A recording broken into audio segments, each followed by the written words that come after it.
Ladies and gentlemen, as we begin our services, if we can please kindly turn off all cell phones or electronic devices, or please place them on silent. Thank you.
To begin by stating the obvious,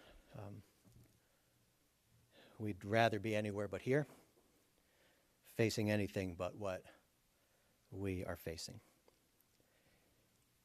I'm Rabbi David Englander of Congregation Bethel, and together with our Chazan, Elisa Pomerantz Boro, it is both of our truly sad honor to help guide this service as you all confront this new and this very hard reality, a world without Steve Berkowitz's physical presence in it.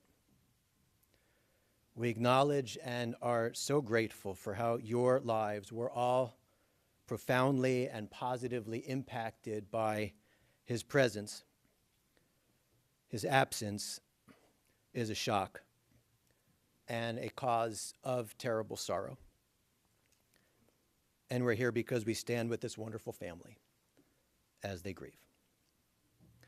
Jewish funeral service gives us some words to say when we know that all of our words will be inadequate.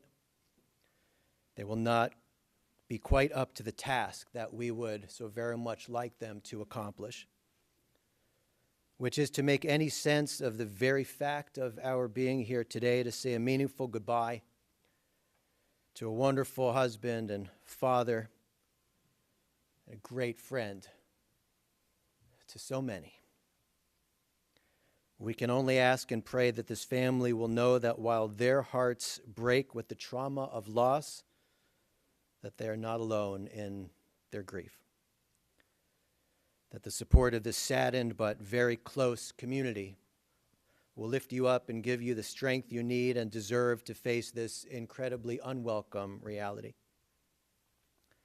And most of all, that your memories of Steve and the lasting legacy of his life with you and his love for you will be a source of that needed strength and propel you forward into the meaningful lives you will continue to build, in part because you know that is what he would insist that you do. It is to the Psalms of the Jewish tradition, a tradition, heritage, and peoplehood to which Steve was connected for all of his years, to which we now turn as our Chazan sings Psalm 23.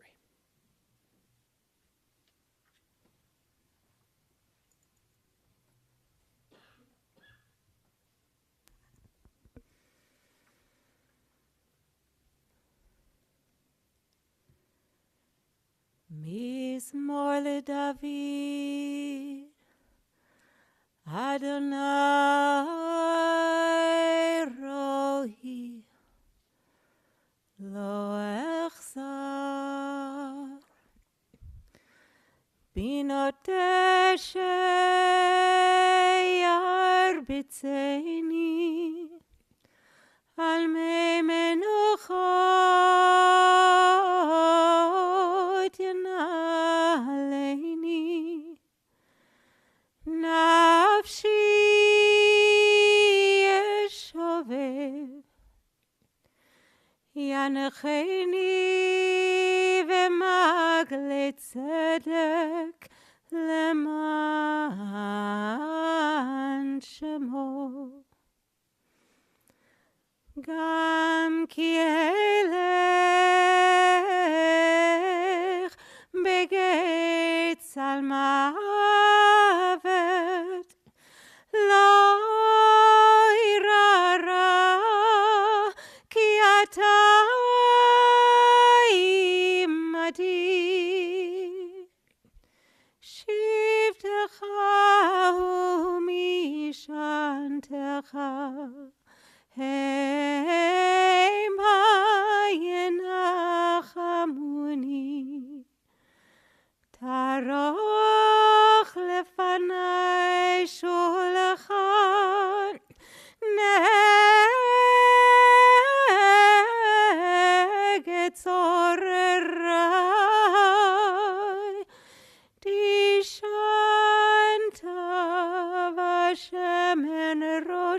revaya. Ach tov v'chesed yirdefuni kol yemei chayai v'shavti beveit Adonai leorech yamim.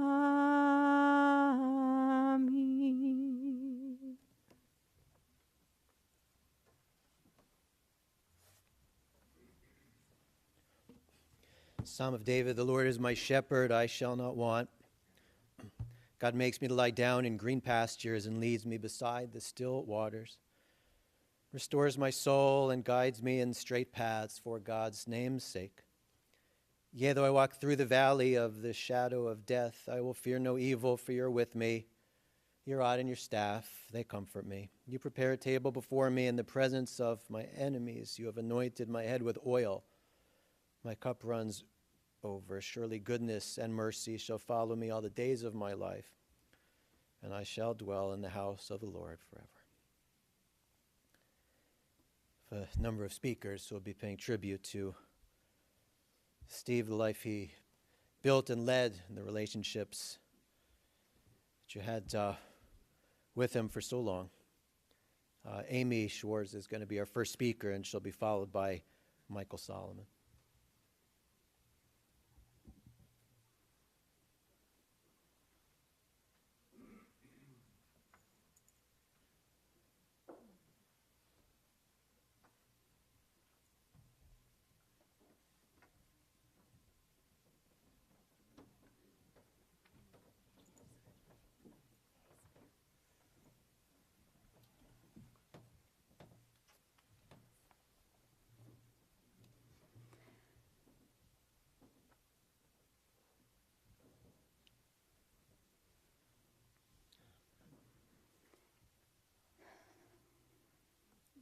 Hello, and thank you all for coming here today to honor Stephen.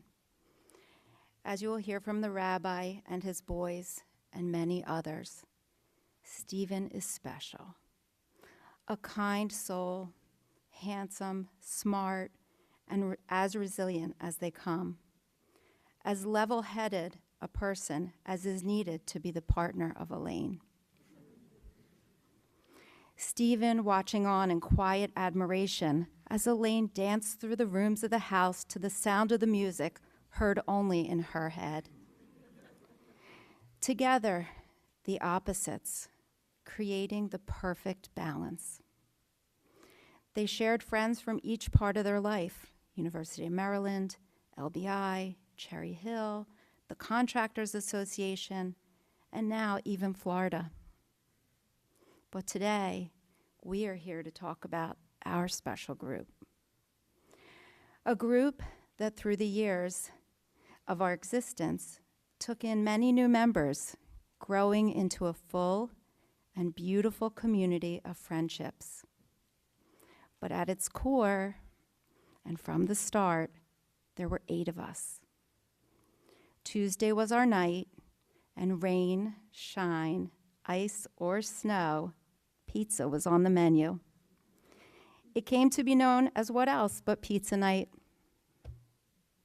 We were young, naive, inexperienced, and we were in our 20s.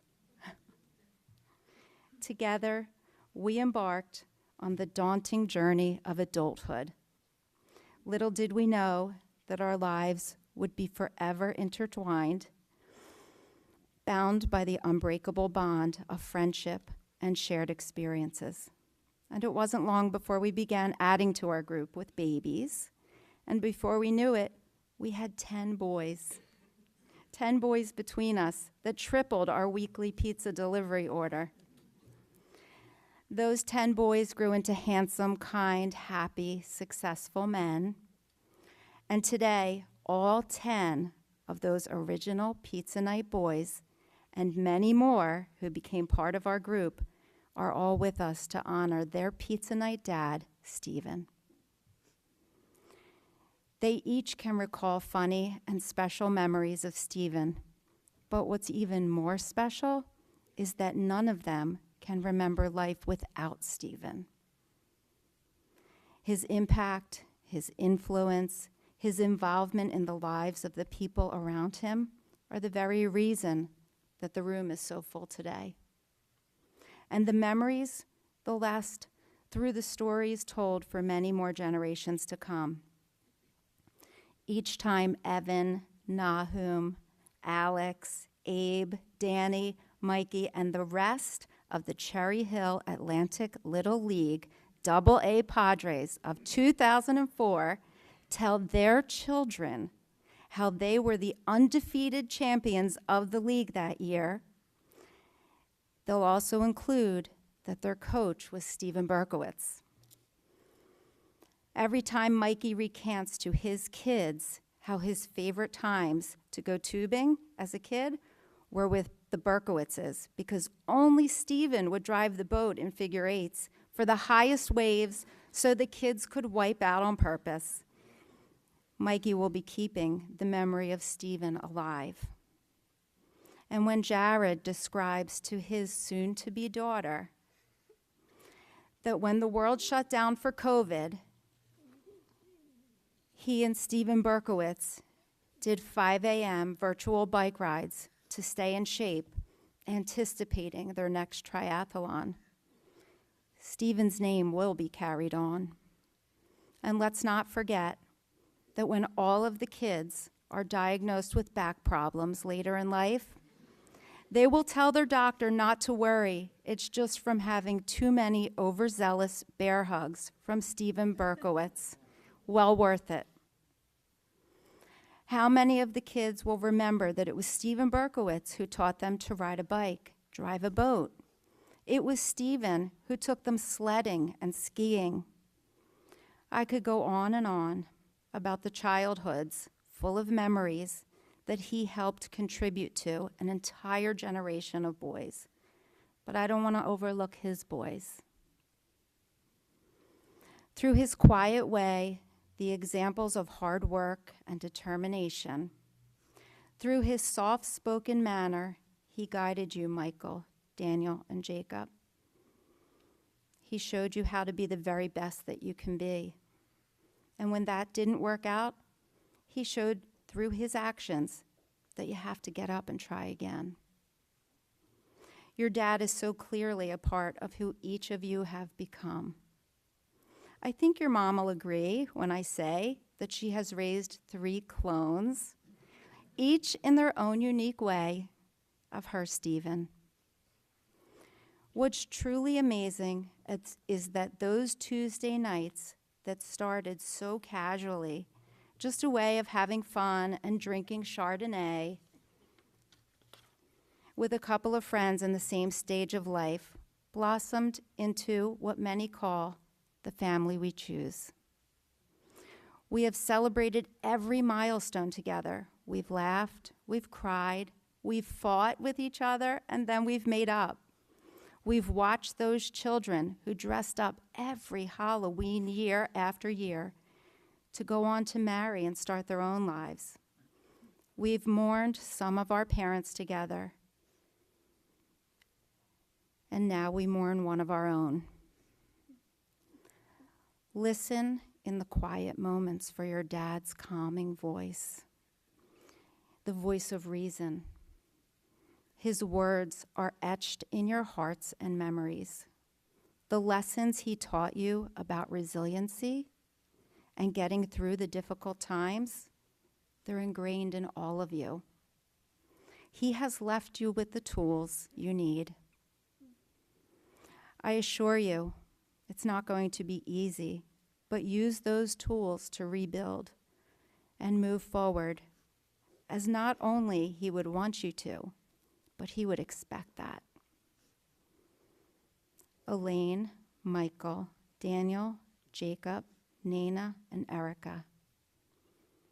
Like we were there for each other through everything, we will be there again. And we'll order the pizza.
Boy, I actually didn't know Stephen had this many friends. It's just so weird because he never mentioned any of you to me. So I'm going to try to keep this brief. You know, there's so many stories, and of course with Steve, so much content. When I met Jill in 1987, little did I know that she came as a package deal with all her best friends from college. I was a little nervous because sometimes, you know, you get stuck with a dud, you know, in the group. You know what I'm talking about. But I hit the jackpot with Stephen, and they all became my best friends. Many of the best times of my life were with Stephen and Elaine. Vacations, holidays, specials, special events. But after the initial shock and sadness, it really hit me. Who am I going to do all this stupid shit with? We were partners in crime, two idiots. We would love to compare scars, face plants, burns, things like that. And as a matter of fact, I could still hear Elaine's sweet voice saying to him, "Stephen, what the fuck is wrong with you?" And I knew I was family when she started saying the same thing to me. He was such a great friend. He was up for anything at any time. For the last 10 years or so, every time I'd see him, his phone on his home screen, he had a picture of my deformed toe. I have a deformed toe. It wasn't his family. It was my toe. And I just was thinking to myself, there's something wrong with this guy. Like, my toe is on his phone. Okay. We went on so many vacations together with the Gordons and Shirlesses. One of the vacations, we were in St. Bart's, and we rented a moke, like a Jeep. We were going around the island to take a tour. We hiked up a hill, and there were these two women who asked us if they could take pictures of us. Of course, we said yes. They handed me a flag and took several pictures. Turns out it was an LGBTQ flag, and we ended up on the front page of the local paper, and the story was titled, "St. Bart's Gay Friendly." Well, we never laughed so hard.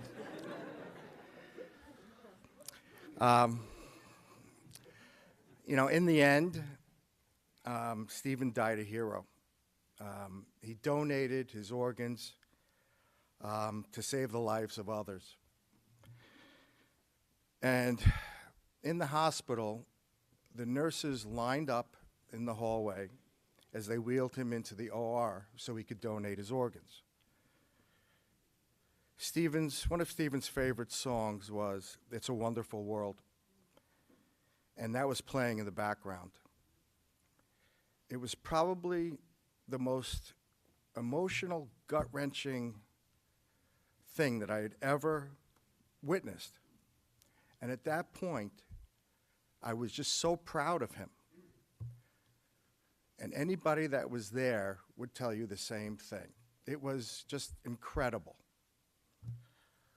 I could go on, but I just want to say how much I loved him and will miss him, and how much I love his family. Elaine, you are an incredible wife and mother and friend. And I love your family, Michael, Danny, Jacob, Nana, Erica. I love you all. And Stephen, rest in peace, my friend. I love you.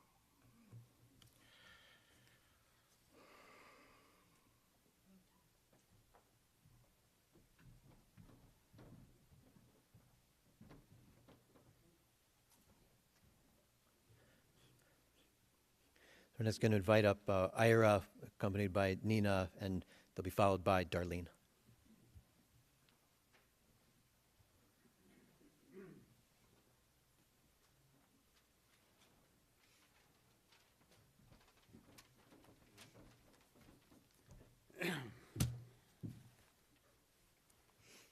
And he told me to bring the glasses. Stephen, you were my brother-in-law, more like a brother, my boss, but most of all, you were my pal. You were always the calming voice in this chaotic world we live in.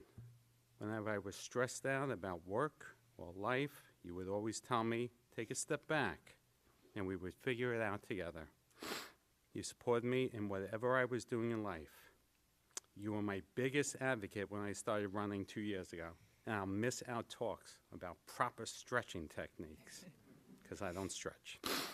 Your steadiness and guidance helped make me into not only the lawyer I am today, but the person too. I am thankful how you took care of my sister and your beautiful boys, and count you as a role model for husband and father. I will always remember your logical, practical approach to life, and will try every day to pass it on to Lucas, to whom you have been a loving uncle. Even though you did hit him in the head with a Frisbee when he was 2 years old, I will miss our talks every couple of days just to catch up on the day, your giant bear hugs when we would leave Cherry Hill to go home, even though he always hurt me. And the way your voice went as high as Geddy Lee's when you would say hello to Leo. Shout out to all the Rush fans. You were a very special person, and I was lucky to call you one of my closest friends. I will miss you very much, and I'll always love you.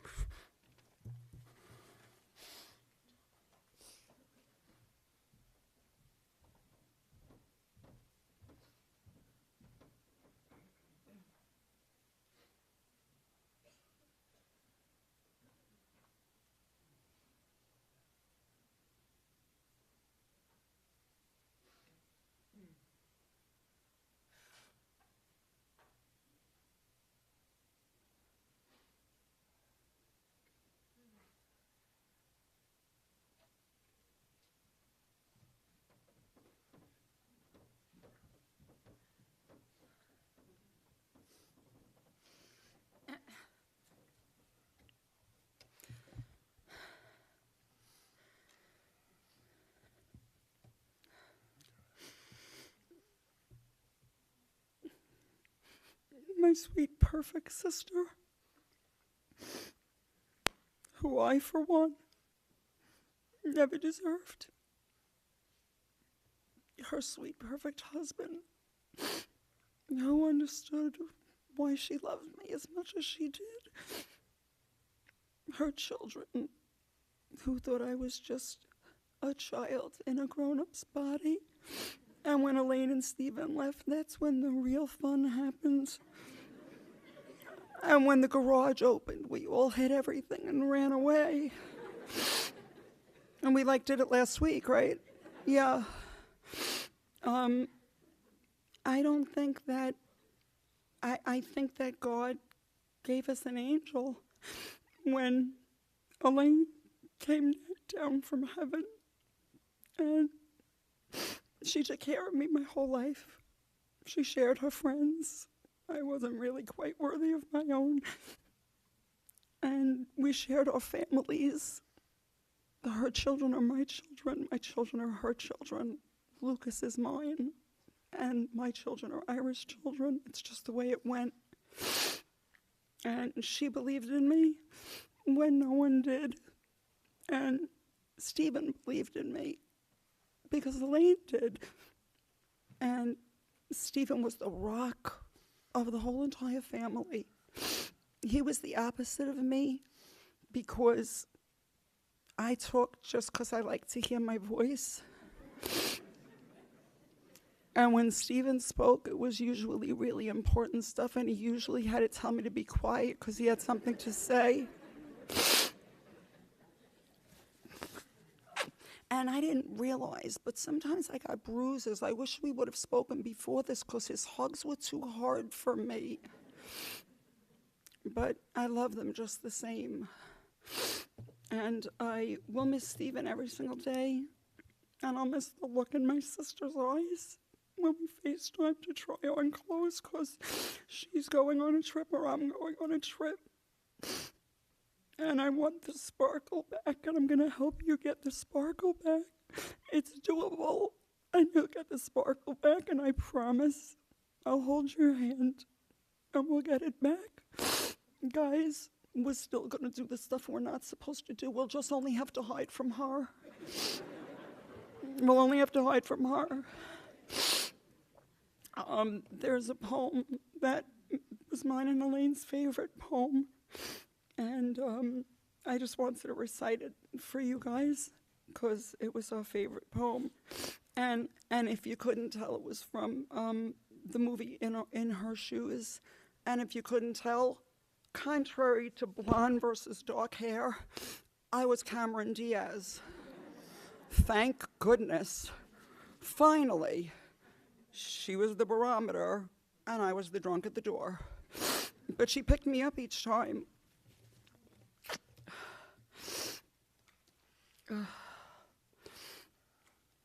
And this is my rock, in case anybody hasn't noticed. I carry your heart. I carry your heart with me. I carry it in my heart. I am never without you. Anywhere I go, you go, my dear. And whatever is done is only me. By only me is your doing, my darling. I fear no fate, for you are my fate, my sweet. I want no world for beautiful. You are my world, my true. And it's you or whatever a moon has ever meant, and whatever a sun will always sing to you. Here is the deepest secret nobody knows. Here is the root of the root, and the bud of the bud, and the sky of the sky, of a tree called life, which grows higher than soul can ever hope or mind can hide. And this is the wonder that keeps the stars apart. I carry you in my heart. I carry you in my heart. It's only one heart, and it's as broken as yours. And I love you so much. And I thank Stephen for being the best father, best dad, best uncle, best, what was he for me? What was it called? Brother-in-law. And the best everything. And we will think of him every day. With every move we make, we will honor him as a family. He will come into our minds. As a family, we will make every decision based on what would Stephen do. Forget Jesus. What would Stephen do? That's my new thing, and I'm going to trademark it. Don't try. Where's the husband, Jill? Michael, don't try. I'm going to trademark that. WWSD. I love you with all my heart and soul. Elaine, I will carry you through the rest of the world, through the rest of our living days, and you know I will. Guys, I'm still Aunt Darlene. Call me, be with me, Pablo, Andrea, Erica, Nina, everybody. I love you all. Thank you. Thanks for giving us this time and this respect for a man that cannot be replaced for any of us. Thank you.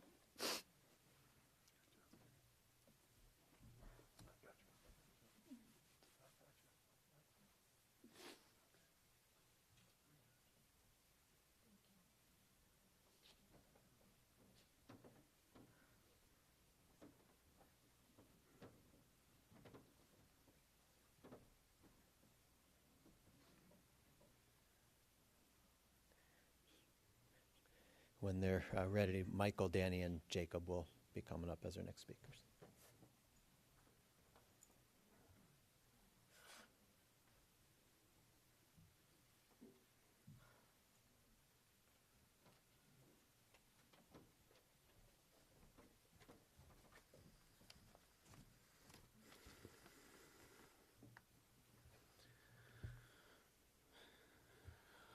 Okay. I'll start by saying he would really hate this. He'd hate everyone in suits instead of t-shirts and shorts and bathing suits. He'd hate to see everyone crying without a glass of whiskey or a Fisher's Island lemonade in sight. And he'd really hate that we're all huddled up inside rather than walking, running, biking, skateboarding, skiing, snowboarding, kite surfing, swimming, or barbecuing outside. I'll skip the formalities about how I never imagined that I would be here. No one ever imagined that he would be gone ever. He was the invincible man who walked out of the hospital 20 minutes after getting his hips replaced. Some of you might not believe this, but when I was younger, I actually thought my dad was the stricter parent. He made us do things like eat our vegetables when we didn't want to, or go outside to play baseball or kick the can on a sunny day instead of playing our video games. But even when I was upset about having to play out in the sun, I also knew that he was the smartest person in the world. He knew everything about everything whenever I asked, from which batteries to use in any toy, to which screwdriver to use at any given time from his big old tool shed in the garage. My favorite story about this is one day when I was maybe 5 or 6. It was twilight outside, and he grabbed a tennis ball and asked me, "Hey, do you want to see something cool?" And as a 6-year-old kid, of course I wanted to see something cool, so I told him, yeah. And he led me out into the middle of the street, armed with nothing but that tennis ball, and said, "Watch this."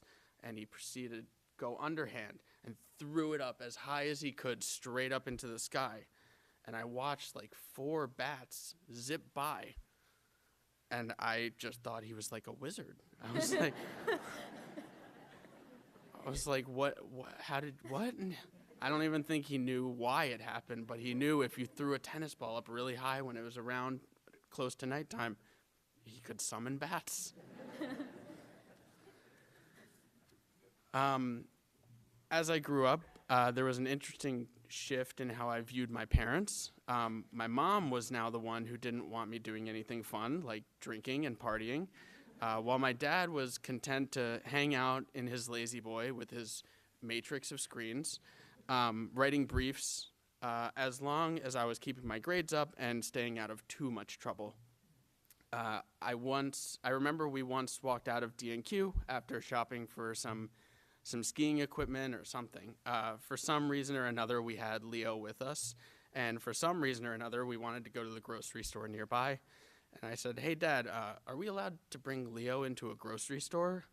And he responded with one of his and my favorite Steve-isms, which is, "Michael, you can do anything you want until someone tells you not to."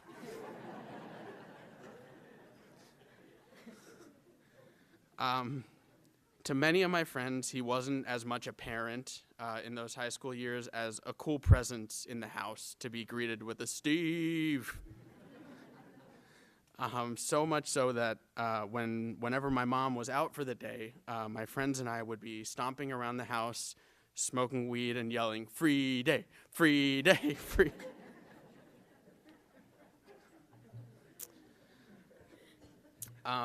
And the last thing we have here is the third version of my dad that I've known lately. He was my friend.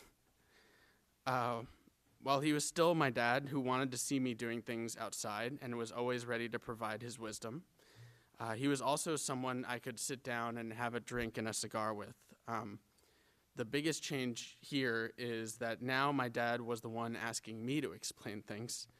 After the requisite silence, after we lit our cigars or poured our cocktails, he'd shift in his seat and look over at me and say something like, "Hey, so about those black holes." And one might naively think it was difficult for my dad to make that shift from teaching to learning, but it was really the opposite. He was intensely interested in everything that me and Danny and Jake learned and any of our hobbies. And that's exactly what made him such an amazing lawyer and father and friend. I know that no speech that I could make here could possibly capture the full essence of who he was. That'll be more appropriately captured by the stories that we're all going to tell in the coming days over drinks and food and the stories that we're going to retell over the years about him. He was the man who taught me the value of hard work and integrity without losing your free and fun-loving spirit. He taught me how to be stoic while remaining compassionate. And I don't know. I know recently everyone has started calling him a hero with the pins and the organ donation, but he's always been my hero. So he was the best dad I could ever ask for, and I was lucky to have known him at all, let alone to be his son. I'll always love you, Dad.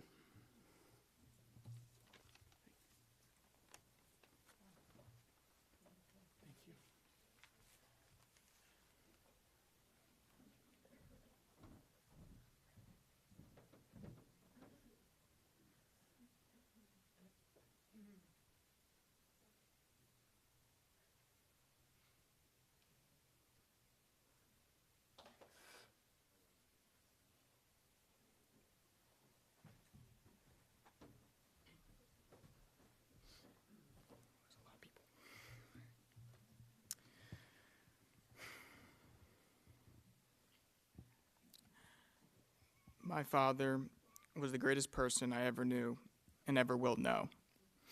He was a man of few words, but when he spoke, they were wise, caring, respectful, and most of all, genuine. It is crazy to think that he barely spoke, yet made such a lasting impression on almost all of my friends, and was loved by them too. Although he didn't speak a lot, his actions spoke for him. From the moment I was born, he started his law firm from scratch. Every week, year after year, throughout my entire life, up until the last couple weeks, I saw him consistently work 60-plus hours a week. I saw him wake up at 4:45 a.m. every day and go for a run, or a bike, or a swim at the JCC, or all three. Every day, I saw him sit down for dinner if he said he'd be there. Or if my mom asked him to pick it up, he'd always do it without fail. He was at every game and every practice for the Padres. Not once did he ever ask for anything in return. Not once did he complain. Not once did he ever lie. He showed me how to be a man and an incredible human being, loving husband, and hopefully the best father in the world. I never for a second, growing up, ever wished someone else was my father. He would go off on tangents that we would call life lessons or Steve-isms. They have shaped me into the man I am today. Many of them were from his father, Irving. The first lesson that I always remember is, quote, "If it's something worth doing, it's worth doing right." I think of this whenever there's something remotely important that I'm doing. He would say, "Don't half-ass it." The second is, if you don't choose, someone's going to choose for you.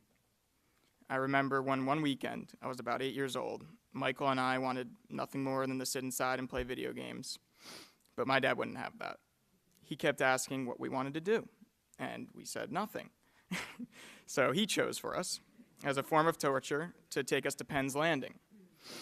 While there, he slowly and arduously explained to us all of the ship's history and made us walk miles up and down the boardwalk. We never forget that, and from then on, Michael and I were always quick to choose something to do, lest we had to go back to Penn's Landing. The third is that a man is nothing without his word. If you said you were going to do something, you better do it. And he did it. He always did that. I have some memories that I think capture the essence of the legend that is my father. When we were very young, this one always pops in my head first, Michael and Jake and I would be riding in his car. He put on the latest CD of Linkin Park, roll down all the windows and the sunroof, turn the volume all the way up, and jam out to the entire album. He was amped up on something, from workout or some pre-workout. I remember specifically us all slamming on the seats when the drums would come in for Place for My Head came on, and Jake would crack up laughing. I remember whenever I asked where Mom was when I was home and it was just him, he'd respond deadpan, "She left us." Every time. I remember us having baseball catches. We'd try to throw the ball back and forth as hard as possible, and he beamed it right into my solar plexus The wind got knocked out of me, and he goes, just walk it off. That was his answer to every injury, just walk it off. I remember us begging for a dog for years, and it wasn't until my mom said she kind of wanted one that he was okay with it, and he then made a thorough contract that he forced us to read and understand and be okay to the terms too, and then sign and agree to. And only then was he comfortable with us getting a dog as a family, and that contract's still up in our cabinet somewhere. I wanted to say thank you to all the families and friends who housed us and fed us during the weeks that we spent in Florida, for calling in food and flowers and everything. You all made sure we didn't have to worry about anything but my dad and visiting him. I will never forget your kindness and generosity for the rest of my life. I wanted to thank everyone for their messages and comments out to my family, me, and especially my mom. I've tried to read every single one of them. Thank you. All of this almost doesn't feel real with how sudden it was, but let's be honest. Is anyone actually really surprised? Riding on an electric skateboard on the street without a helmet. That's how my dad lived, on the edge. And I think that's how we should remember him and honor his legacy. I think we would roll in his grave or casket if after this we all hung up our bikes and our motorcycles and our electric skateboards. In his honor, we should go mountain biking, even if you don't want to. We should go kite surfing. We should get that brand new electric skateboard and proudly ride it and show it off. But please, please wear a damn helmet, and everything will be all roses. I also have some few words written by my beautiful wife, Erica. You want me to say them? This is Erica, not me. Stephen and I have always had an extremely close relationship. He never had a daughter-like presence before I came into the picture, but when he saw that I enjoyed doing a lot of physical activities, he did. He saw it as a moment to treat me as the son he never had. So it was no surprise that he considered me his, quote, favorite son. From paddleboarding in 30-degree temperatures in LBI, riding bikes up to Barnegat Light, snowboarding in the mountains, to simply taking the boat out with him so he didn't have to do it alone. I, Erica, always loved accompanying him on whatever adventure he chose for that day. There are so many memories that I'm grateful to have had the opportunity to experience with you, Stephen, but the one I will always hold close to my heart is dancing with you on the night of my wedding. I will remember the warmth, the laughter, and the joy of holding you close and thanking you for everything you have done for me in my life. I was blessed to know him as a father-in-law, but also as a friend and dad in my own respect. I will never have another figure like that in my life, but I am grateful for the wisdom he has provided in the 10 years I've been part of this family. I love you, Dad.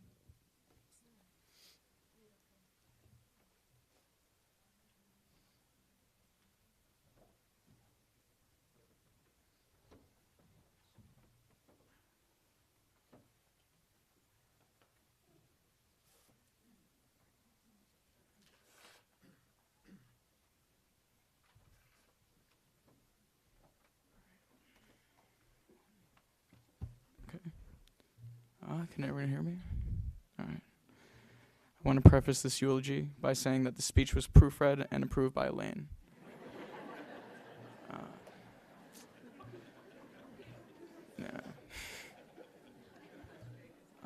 If any of you know my dad, then you know he loves to give speeches, and more specifically, speeches that he made up on the spot, which is exactly why I'll be making up the speech as I go.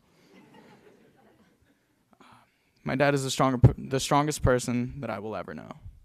Any injury he faced with a smile, and every challenge of strength he overcame. He was a man who never feared danger and taught us not to fear it either. I remember one time when I was younger, our boat ran out of gas in the middle of the bay. Most people, the average person, everyone else, would call for help and have their boat towed. Stephen instead ties ropes around his waist, connects them to the boat, and proceeds to dive in the water and swim the boat into the dock. And at no point did he ever show any sense of panic during what was essentially a crisis situation.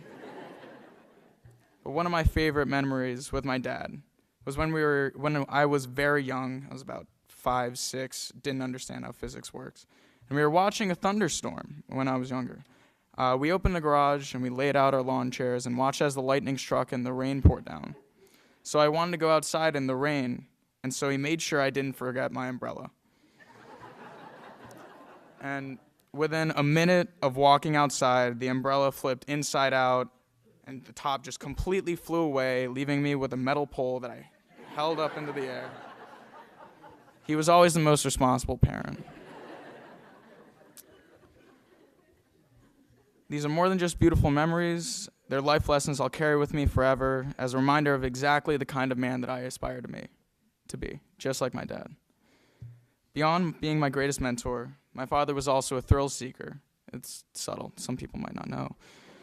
And he loved being active, from foil surfing to mountain biking to wakeboarding to electric skateboarding to motorcycling and to swim against riptides. Stephen would always test the limits of his own body and his own wife's patience. And it was a fitting way that he passed while doing an activity that he loved. He was in fantastic shape in both mind and body, and he was enjoying every second of his time on vacation and with his family. His consideration knew no bounds. Whenever anyone had problems, he would patiently sit there and listen, and that never changed, even when he went into a coma.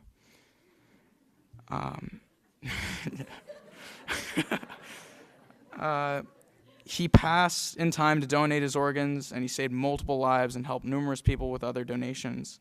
And even in his death, he continued to selflessly help others, just as he did in life.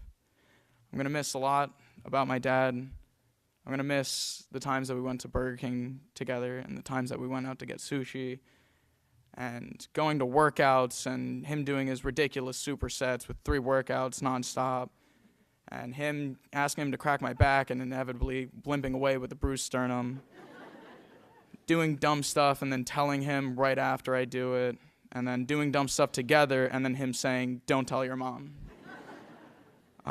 But if there's anything I want you to take away from this, it's that my dad was the best dad ever, and he could totally beat up your dad.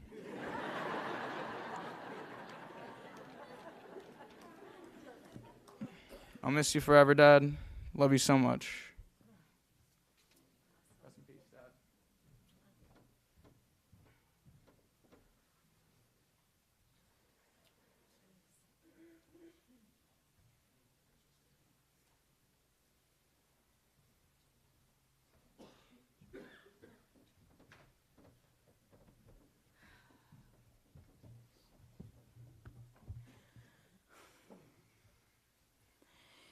Oh, Stephen,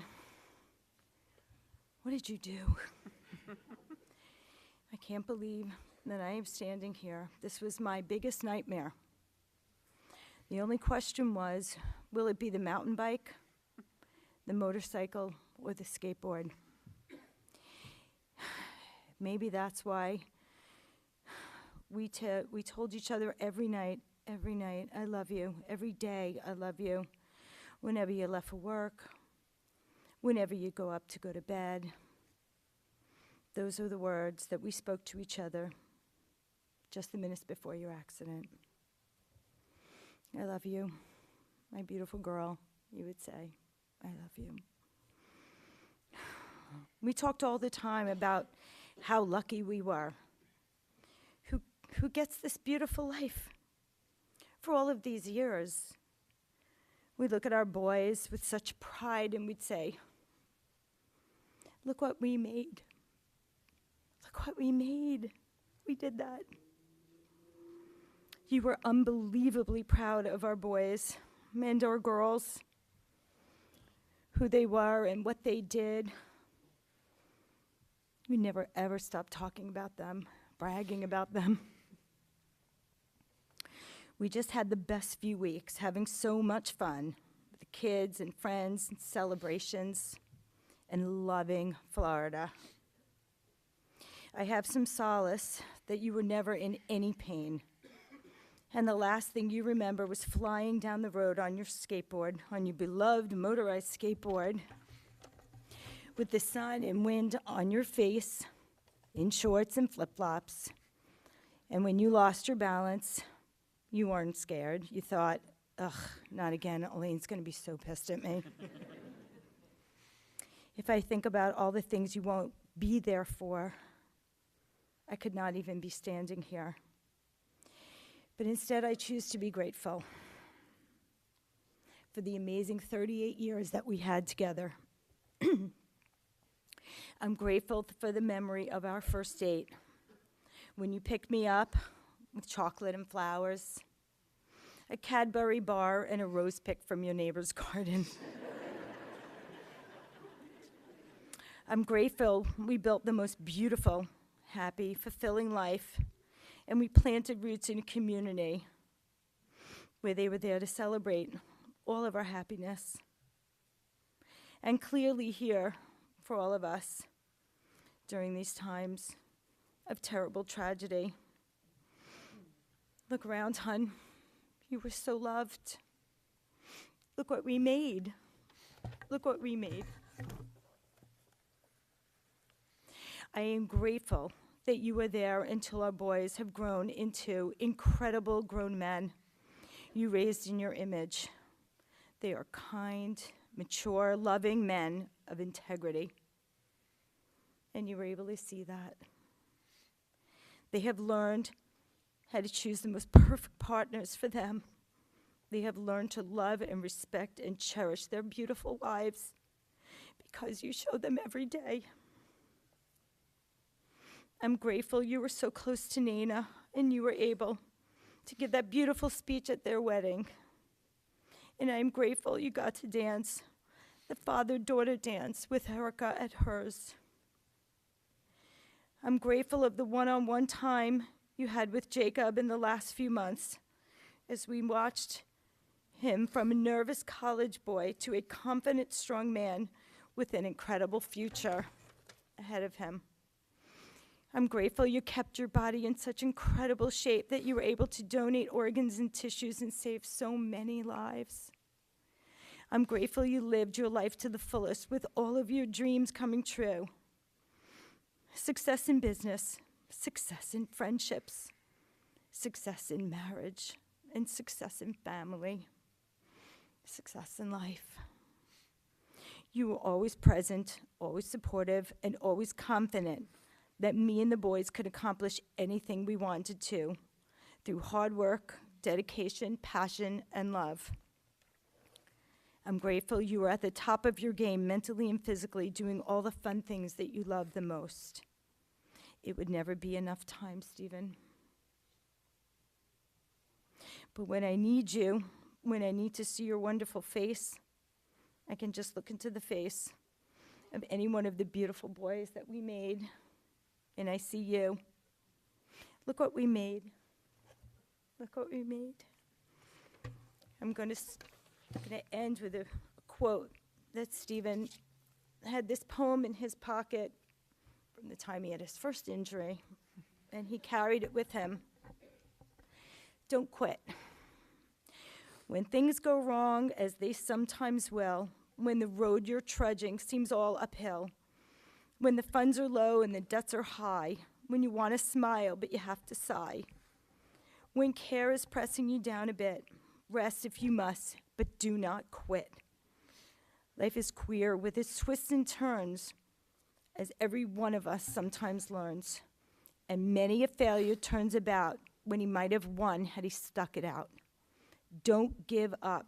Through the pace seems slow, you may succeed with another blow. Success is failure turned inside out, the silver tint of the clouds of doubt, and you never can tell how close you are. It may be near when it seems so far, so stick the fight when your heart is hit. It's when things seem worse that you must not quit. I love you, honey. I love these boys. I love this life. We were so lucky. We're so lucky.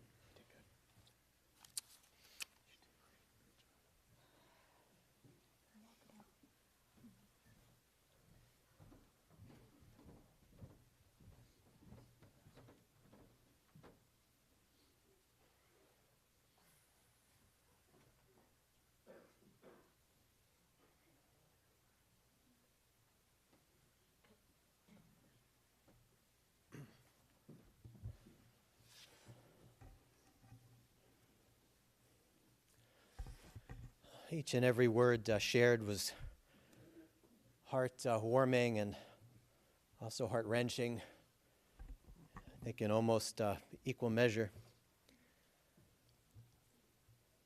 As most of you know, I did not have the honor of knowing Stephen during his life, but I want to tell you that I do know some of you who called him such a very close friend. And knowing this and knowing of this friend group, some from our Bethel, some connected to other area synagogues, some not connected to any or who are connected to other faith traditions, I feel like I can connect to something essential that Stephen was about. Because you don't make friends like these who blessed his and each other's lives with the power of these beautiful connections unless you are up to that task, unless you too inhabit and exhibit trust, live life with joy, and embrace the ways that others raise up our lives and how we can raise up the lives of others. I know that the closest circle of these amazing friends has been irreplaceably important as you have navigated these days from hell. And I know also that they will continue to stand with all of you in any and all ways, now and far into the future as well.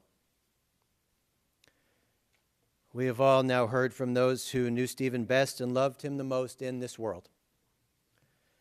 I had the incredible privilege of sitting with Elaine and the family yesterday to talk not only about this service, but about Stephen's life and also his legacy. As you all know, his life was notable and accomplished. He had an inner drive and well springs of capacity for his work, his pursuits, his athleticism, fitness regimen, his ability to MacGyver together any project, to root for his Giants and all of our Michigan Wolverine teams, and the many alumni among us. And his legacy will be defined by memories of the care and concern that he put into everything. His upstanding character, humility, his integrity, his ability to say a lot in just a few words, his everlasting pride in these boys and the girls who arrived later to the family, but who are certainly part of it. How he earned that coveted title, not only of great and involved father, but also of second father to so many. Teaching skills, setting an example, having fun, and I think making everyone else feel important and valued for who they were. He encouraged you to try it, stick with it, work together, and understand the value of a team, but also to be self-reliant and self-sufficient as you grew in age and in wisdom. And it was very inspiring to hear about these exceptional commitments. They represent his lasting legacy and will be of the greatest value and continuing inspiration to all of you. May those who knew and loved Stephen be up to the task of making sure the best aspects of his life continue to reverberate in this world.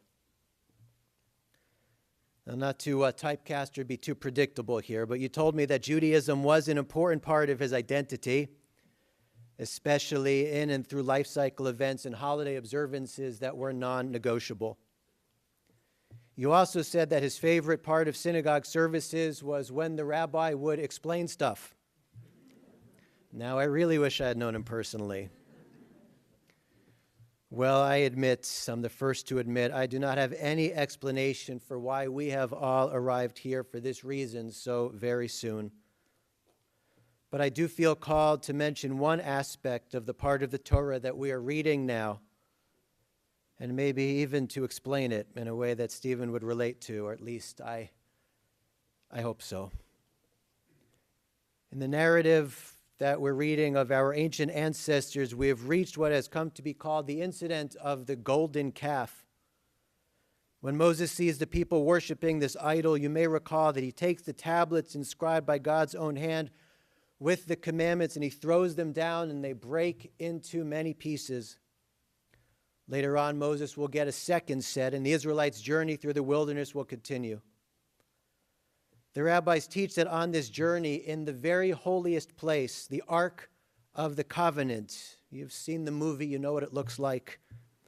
Moses understandably placed the second set of tablets there. But less understandably, Moses also put the shattered first set of tablets in the ark alongside the second whole ones. And the question is, why?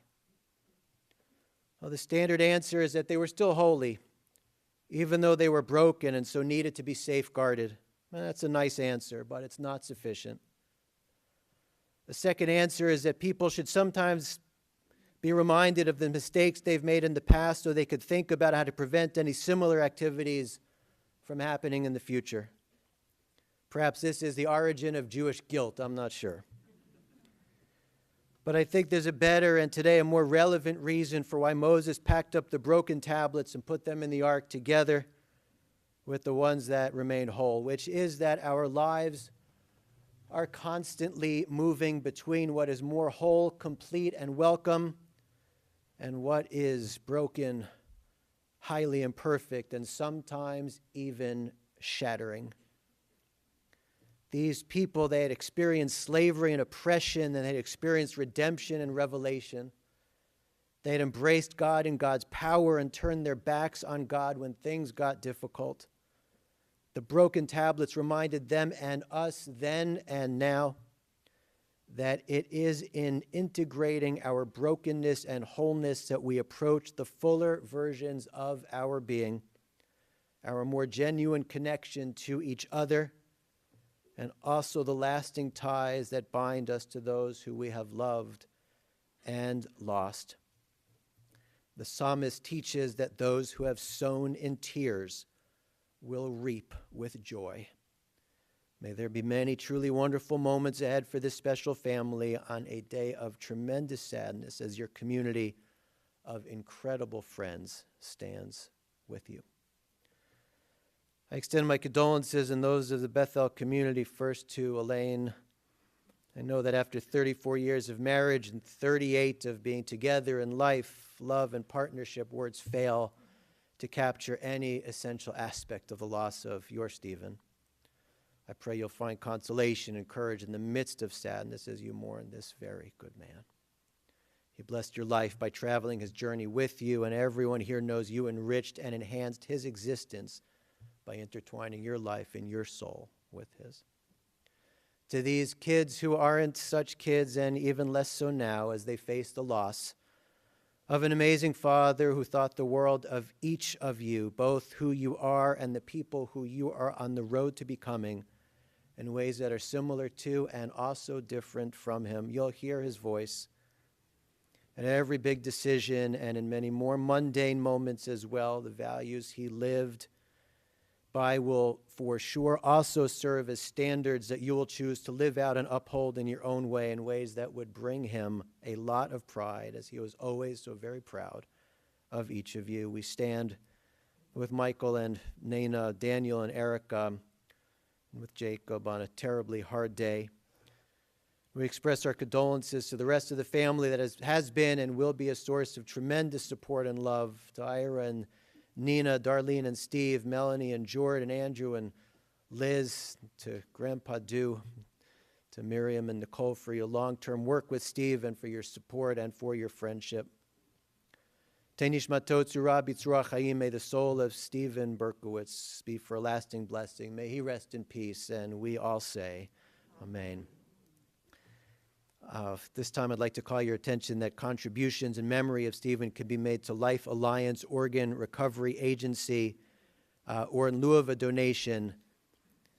And in almost 30 years of officiating at funerals, I've never heard something phrased like this so movingly, so powerfully, and so importantly. In lieu of or in addition to a donation, a conversation can take place with family members about the importance of becoming an organ donor to give the gift of life to those in need.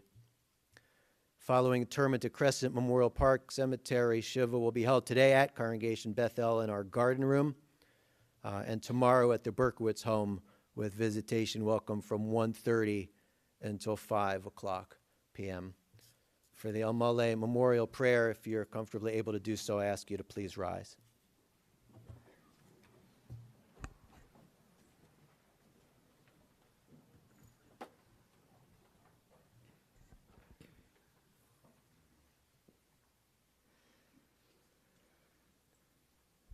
El Male Rachamim Shochen Bamromim Hamitzei Menucha Nechona Tachat Kanfei Hashchina במעלות קדושים וטהורים כזוהר הרקיע מזהירים את נשמת שמואל בן יצחק הלוי וגלוריה שהלך לעולמו בגן עדן תהא מנוחתו. אנא בעל הרחמים, הסירהו בסתר כנפיך לעולמים, וצרור בצרור החיים את נשמתו.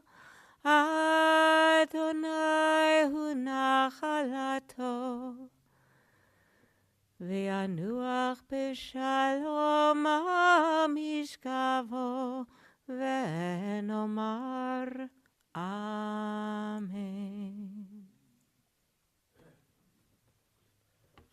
Exalted, compassionate God, grant infinite rest in your sheltering presence among the holy and the pure to the soul of Shmuel ben Yitzchak Halevi, the glorious Stephen Berkowitz, who has gone to his eternal home. Merciful One, we ask that our loved one find perfect peace in your eternal embrace. May his soul be bound up in the bond of life. May he rest in peace, and let us say amen. I ask you to please be seated for another few moments.